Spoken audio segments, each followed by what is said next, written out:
Shalom à tous et à toutes. Bienvenue à cet autre moment dans la présence du Seigneur. Nous allons encore jeter un coup d'œil vers la première alliance et partager ce soir un sujet qui est d'actualité. Dans ce temps de Pécha de la Pâque juive, nous allons parler du repas du Seder. Il s'agit du dernier repas de Yeshua, le Seder de Pécha. Sans plus tarder, rentrons dans le vif du sujet pour découvrir en quoi ce repas était-il particulier. Il faut savoir que le repas du Seder est un moment familial composé de plusieurs étapes. De nos jours, il y a exactement 15 étapes qui ouvrent la période de Pessah. Jésus a vécu comme un juif pieux, et il célébrait également la Pâque juive. Les évangiles racontent la dernière Pâque de Jésus. Dans l'évangile selon Matthieu, au chapitre 26, verset 17, il est dit que Jésus prit le repas de la Pâque.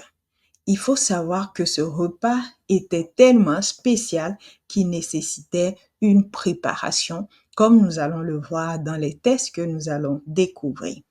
Nous allons principalement parler du texte de Luc. Luc a la particularité d'être un non-juif. Il est issu des nations, il était un craignant Dieu et il donne dans son évangile des précisions que les autres évangiles ne nous apportent pas. Le texte sur lequel nous allons nous baser pour décrire ce Seder de Yeshua est l'évangile selon Luc au chapitre 22, des versets 7 au verset 23. C'est vrai qu'il y a beaucoup de discussions à propos de la nature de ce repas et même de la date précise de la prise de ce repas. Mais nous allons ce soir nous appesantir sur le fond du sujet, le contenu de ce repas, en voir tout le symbolisme qui lui est accordé. Il faut savoir que la forme actuelle du repas du Seder a été élaborée, sa forme actuelle dans sa forme complète après les années 70.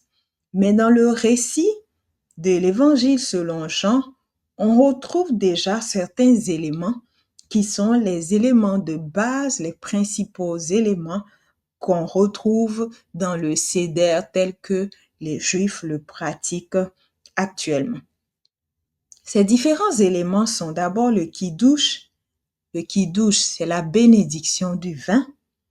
On a également la notion de la première coupe de vin. On a également la notion de la troisième coupe de vin. On retrouve la fraction de la matzah. On retrouve la nécessité de prendre ce repas dans une position allongée, accoudée. On retrouve les hymnes qui sont chantés au cours de ce repas. Il s'agit des psaumes qui sont appelés les psaumes du Hallel. On retrouve la Urzat, qui est le rituel de lavage des mains qu'on pratique au cours du Seder, mais ce rituel sera accompli par Yeshua en prenant cette même eau pour laver les pieds de ses disciples. Donc, on retrouve les éléments fondamentaux du Seder tels que pratiqués après l'an 70 au milieu du peuple juif. On le retrouve, ces éléments fondamentaux déjà dans le Seder que Jésus a vécu. En quoi ce repas est-il particulier?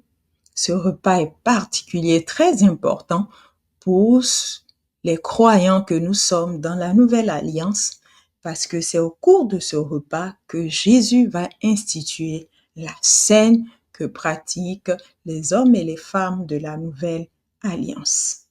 Abordons à présent le contenu de ce repas. Il faut savoir que le mot Seder veut dire ordre. Il s'agit des ordonnances dans le contexte de la Pâque juive. Ce Seder, ce repas, se prend de manière ordinaire au cours du 14e jour du premier mois de l'année. Il s'agit du 14 Nissan. Et cette année, le 14 Nissan tombe le 13 avril selon le calendrier grégorien. Alors, au cours de ce repas, une table est dressée. Sur cette table, on retrouve le plateau du Seder. Le plateau du Seder va comprendre des éléments tels que le zéroa, il s'agit d'un os d'agneau, en souvenir de l'agneau pascal. La bêta, c'est un œuf dur. Le maror, il s'agit d'herbe amère. On retrouve également la arrosette, c'est un mélange de pommes, de poires, de noix et de vin.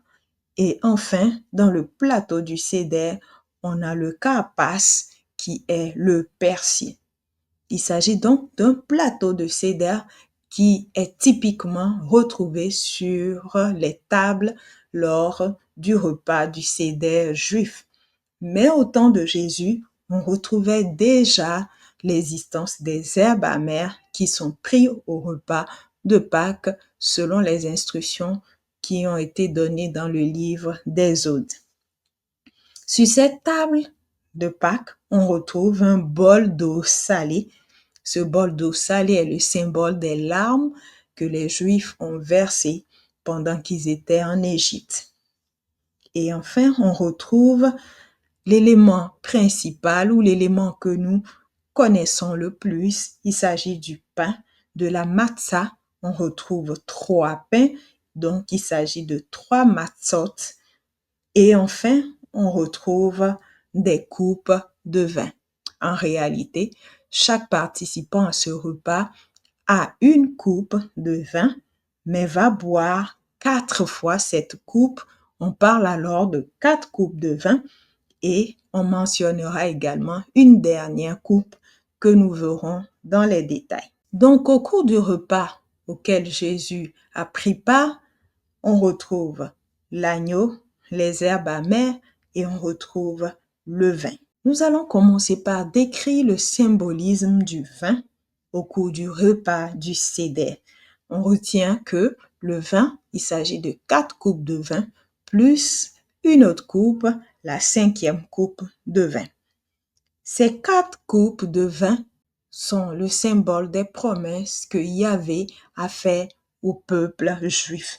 Ces promesses se retrouvent dans le texte d'Exode au chapitre 6 des versets 6 à 7 que nous lisons.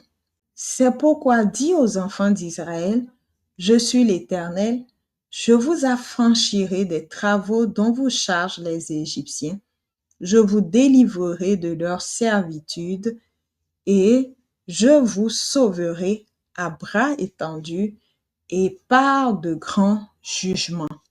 Je vous prendrai pour mon peuple, je serai votre Dieu, et vous saurez que c'est moi l'Éternel, votre Dieu, qui vous a franchi des travaux dont vous chargent les Égyptiens. La première coupe qu'on boit au cours du repas du Seder représente cette promesse « Je vous affranchirai des travaux ». La première coupe est la coupe de la promesse de l'affranchissement, donc de la sortie d'Égypte. La deuxième coupe, c'est la promesse selon laquelle Dieu dit à son peuple « Je vous délivrerai ».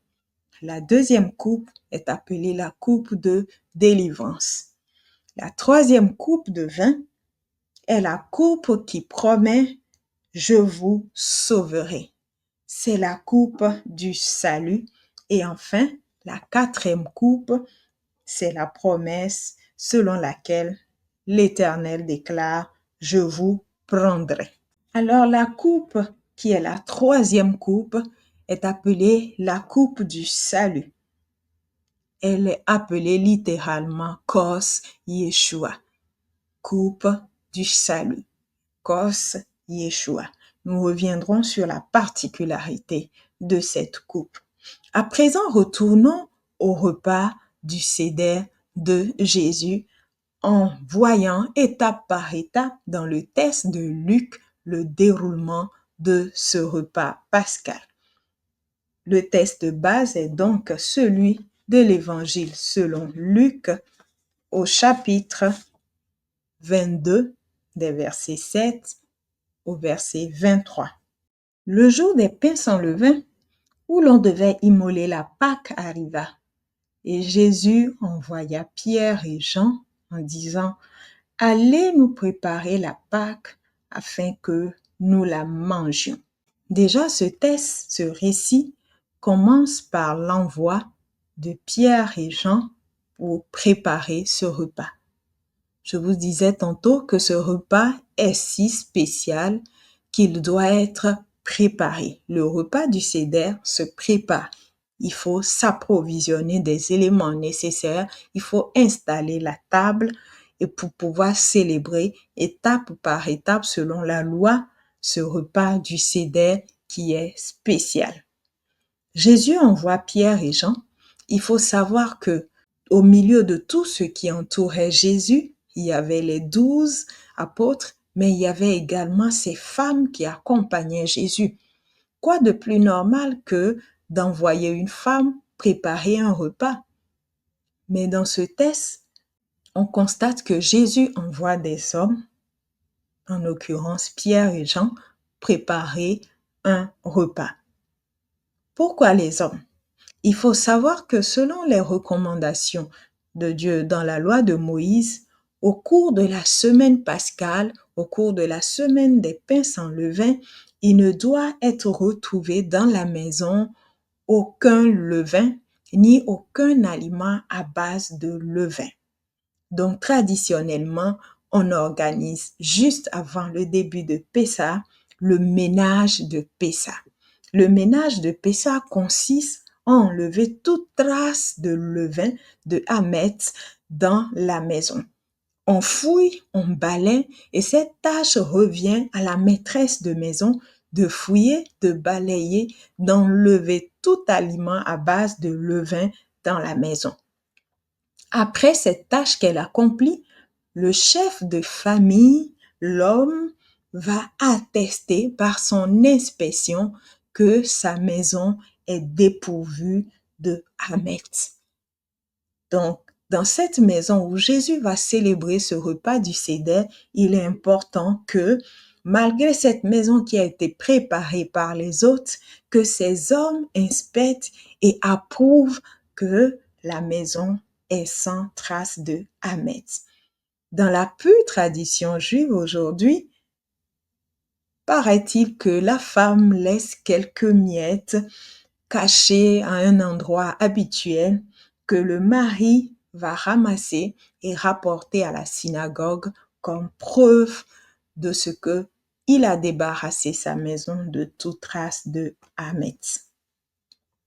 Donc, il est normal que Jésus envoie Pierre et Jean préparer, authentifier que ce lieu qui va accueillir ce repas est exempt de toute trace de hametz. Si nous continuons notre texte, il est dit, les disciples lui posaient alors la question, où veux-tu que nous la préparions? Il leur dit au verset 10, voici, quand vous serez entrés dans la ville, vous rencontrerez un homme portant une cruche d'eau. Suivez-le dans la maison où il entrera.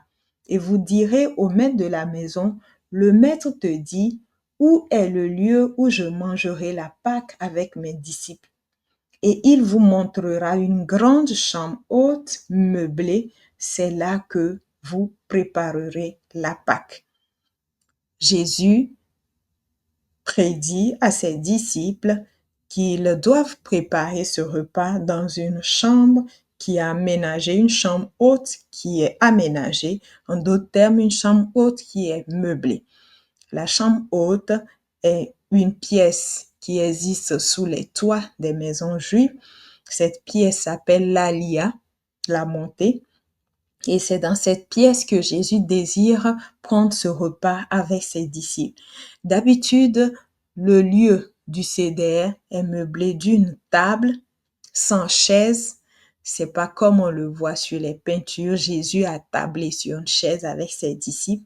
Non, ce repas est pris autour d'une table.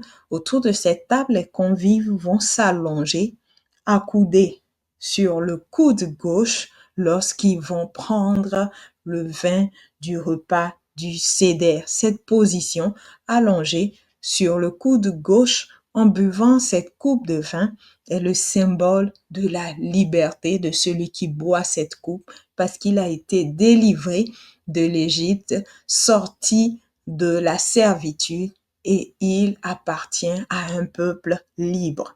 Donc Jésus envoie ses disciples préparer ce repas dans cette chambre haute meublée, dans cette alia. Le texte continue. Ils partirent et trouvèrent les choses comme il le leur avait dit, et ils préparèrent la Pâque. L'heure étant venue, il se mit à table et les apôtres avec lui. Il leur dit, j'ai désiré vivement manger cette Pâque avec vous avant de souffrir. Car je vous le dis, je ne la mangerai plus jusqu'à ce qu'elle soit accomplie dans le royaume de Dieu. Jésus déclare, j'ai désiré vivement manger cette Pâque avec vous. Donc, on peut attester que ce repas si spécial, Jésus l'atteste, c'est le repas du Seder, le repas de Pécha. Et ayant pris une coupe et rendu grâce, il dit, prenez cette coupe et distribuez-la entre vous. Selon ce texte de Luc, on doit faire attention aux expressions que Luc utilise. Il dit ayant pris une coupe, donc un article indéterminé, il prend une coupe, il rendit grâce, c'est la bénédiction du vin. On ne rend pas grâce parce qu'on veut que ce vin soit sanctifié, mais on bénit Yahvé de ce qu'il a pourvu aux fruits de la vie. Et donc, dans la pure tradition du Seder, Jésus prend la coupe, une coupe plutôt, et il rendit grâce et donna à ses disciples à boire. Comme je vous le disais tantôt, traditionnellement, il y a 4 coupes plus une dernière coupe pour le repas du Seder. Ici, on voit que Luc fait mention d'une coupe qui n'a pas un caractère particulier. C'est pour cela qu'il parle d'une coupe. Est-ce la première coupe? Est-ce la deuxième coupe? On ne peut l'attester. Mais classiquement, on boit 2 coupes avant le repas principal de la Pâque et on boit les 2 dernières coupes après le repas. Nous avons mentionné tout à l'heure la première coupe qui est la coupe de la sortie, la deuxième coupe qui est la coupe de la délivrance, la troisième coupe qui est la coupe du salut, la coupe appelée Kos Yeshua, cette coupe du salut. Est-ce de cette troisième coupe que Luc l'évangéliste nous parle? On ne peut l'attester. Mais dans ce récit de Luc, on mentionne Jésus qui lève une coupe. On continue le texte. Car je vous le dis, je ne boirai plus désormais du fruit de la vigne jusqu'à ce que le royaume de Dieu soit venu. Ensuite, il prit du pain et après avoir rendu grâce, il le rompit et le leur donna en disant, ceci est mon corps qui est donné pour vous. Faites ceci en mémoire de moi. Sur la table du Seder, il y a toujours 3 pains. Des pains sans levain, fabriqués rapidement, percés de trous transpercés, des pains battus. Il prit 3 pains. Ces 3 pains sont superposés dans un linge pour ne former qu'un seul assemblage, ou parfois ces 3 pains sont superposés dans une assiette. Donc, il est d'habitude de superposer 3 pains sur la table du Seder. Le premier pain, une représentation des Kohanim, des sacrificateurs. Le deuxième pain représente les Lévim, les Lévites, et le troisième pain représente les Israélites. Mais il y a un autre symbole pour ces pains. Le premier pain est appelé le Keter, c'est-à-dire la couronne. Le deuxième pain, le Horma, la sagesse. Le troisième pain, la Bima, l'intelligence. Ces 3 pains, cela serait la représentation du Keter, la couronne, du Père, du Horma, la sagesse, le Fils, et de la Bina, l'intelligence, le Saint-Esprit.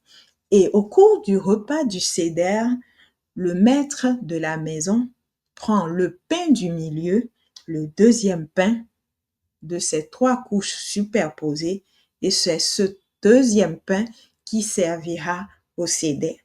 Et ce deuxième pain, la sagesse, représente le Fils. Donc traditionnellement, ce pain du milieu est pris, il est divisé en deux parts, il est rompu en deux. La moitié de ce pain rompu est emballé dans un linge et ce pain va être caché par le maître de la maison. La moitié du pain non caché sera sur la table et l'autre moitié qui est cachée sera mangée à la fin du repas. Cette deuxième moitié qui sera rompue en tout petits morceaux de la taille d'une olive et sera distribuée aux participants du Seder.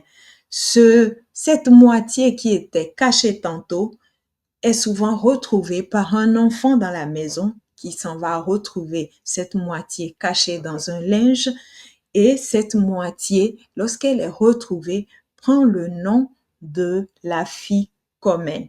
La fille commune veut dire ce qui vient après.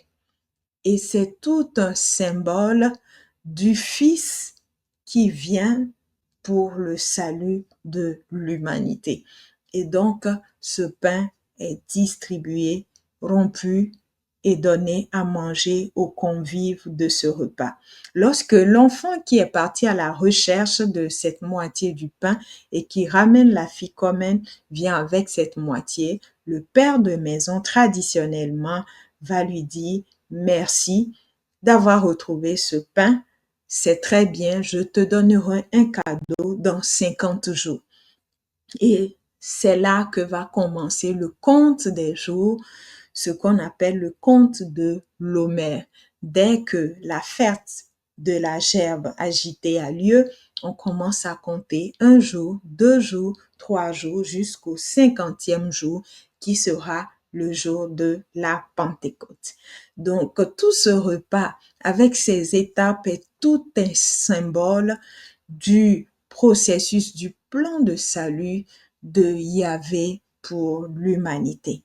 Donc, ce pain, la fille commune, est rompu et distribué aux convives du repas.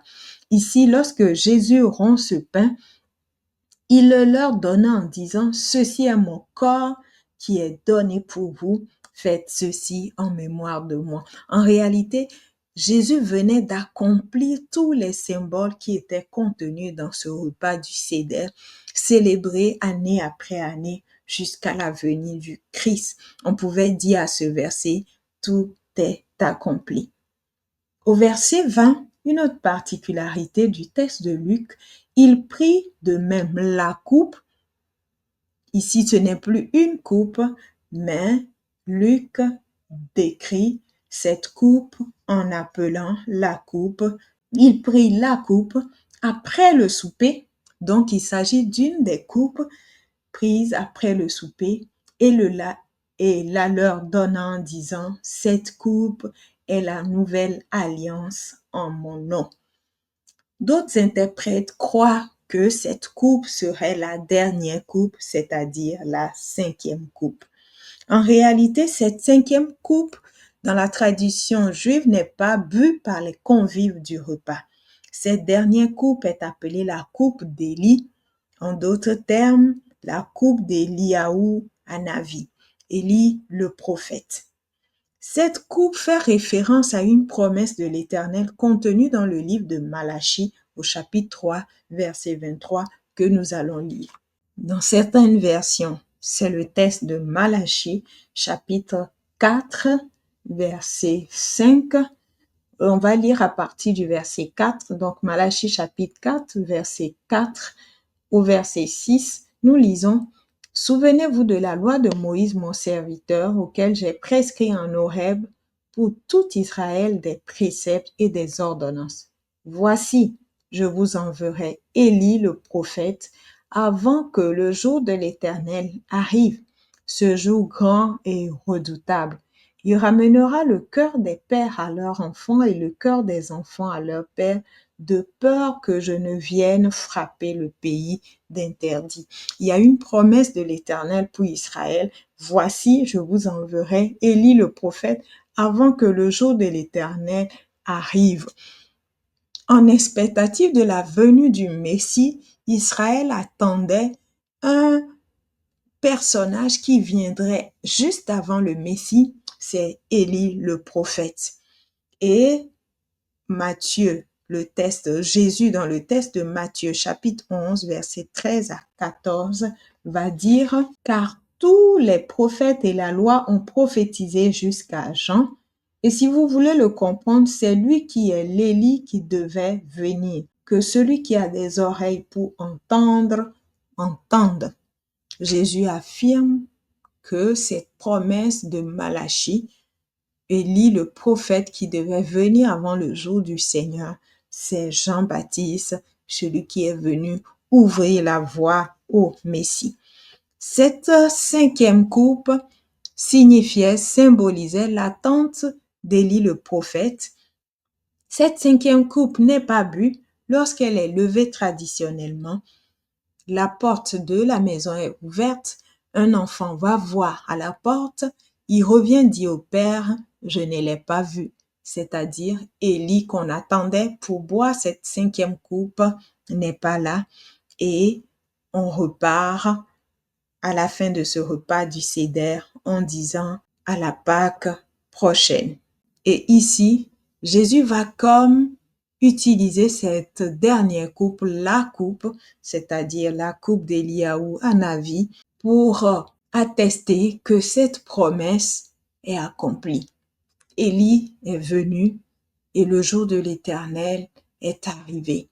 Le jour de la délivrance est arrivé. On a certes levé la coupe de la délivrance, on a certes levé la coupe du salut, mais on a également levé la coupe de la plénitude de la promesse de l'ancienne alliance. N'oublions pas que ces versets que nous avons lus dans le livre de Malachie sont les derniers versets de la première alliance. Voici présenté le repas du Seder, le dernier repas de Yeshua, en espérant que tous ces symboles de ce repas vous permettent de mieux comprendre le texte de Luc, de mieux comprendre ce que tous ces évangiles ont relaté à propos de ce repas. Mais surtout, nous voyons le Dieu qui tient ses promesses, le Dieu qui donne des promesses au peuple dans la première alliance. Ces promesses sont l'ombre des choses à venir et il a accompli parfaitement en instituant une nouvelle alliance, une alliance meilleure pour que nous soyons à jamais réconciliés avec lui. Shalom à tous et à bientôt pour une nouvelle aventure à la découverte de la première alliance. Que Dieu nous garde.